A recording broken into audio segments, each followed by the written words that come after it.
BITSAT 2021 की जो slot booking की डेट्स हैं वो अब आ चुकी हैं और अब सवाल ये बनता है कि हमें कौन सा स्लॉट बुक करना चाहिए ताकि हमें मैक्सिमम एडवांटेज मिले उस चीज़ का।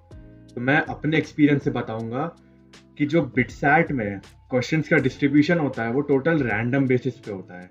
तो जो ये मिसकंसेप्शन फैल रखा है कि जो अर्ली शिफ्ट्स होती हैं वो इजी होती हैं और जो लेटर शिफ्ट्स होती हैं वो हार्ड होती हैं, ऐसा कुछ भी नहीं है, ये टोटल मिथ है। क्योंकि जो बिटसैट में क्वेश्चंस आते हैं उनको एक बड़े से क्वेश्चन पूल से सिलेक्ट करके रैंडमली डिस्ट्रीब्यूट करके पेपर में डाल दिया जाता है।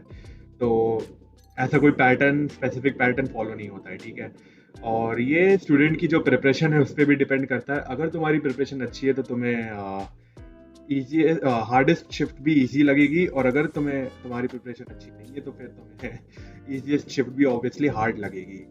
तो ये तो हो गई शिफ्ट की बात। अब बात आती है कि जो 2021 बैच है उसको करना क्या चाहिए इस सिचुएशन में, क्योंकि तुम्हारा जेई मेंस एंड होता है और तुम्हारा बिटसैट शुरू हो जाता है। तो देखो, इसमें मैं क्या तुम्हें सजेस्ट करूंगा कि अगर तुम्हारी जेई मेंस की अर्ली शिफ्ट है तो तुम बिटसैट में भी अर्ली शिफ्ट ही प्रेफर करना, और अगर तुम्हारी मेंस में लेटर शिफ्ट है तो बिटसैट में भी तुम लेटर शिफ्ट प्रेफर करना, ताकि तुम्हें एक प्रॉपर गैप मिल जाए दोनों एग्जाम्स के बीच में। तो तुम इसमें मॉक टेस्ट वगैरह लगा के अपनी एक्यूरेसी इंप्रूव कर पाओ और पैटर्न के यूज टू हो जाओ बेसिकली।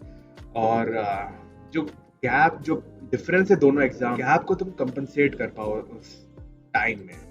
तो इसके लिए तुम्हें एम्पल टाइम की जरूरत है जो तुम ऐसे ले सकते हो। सो yeah, that's about it. So if you like today's video, then don't forget to like, share and subscribe, and we'll be bringing more such precise short videos in the future as well. And we'll see you in the next video. Until then, goodbye, take care.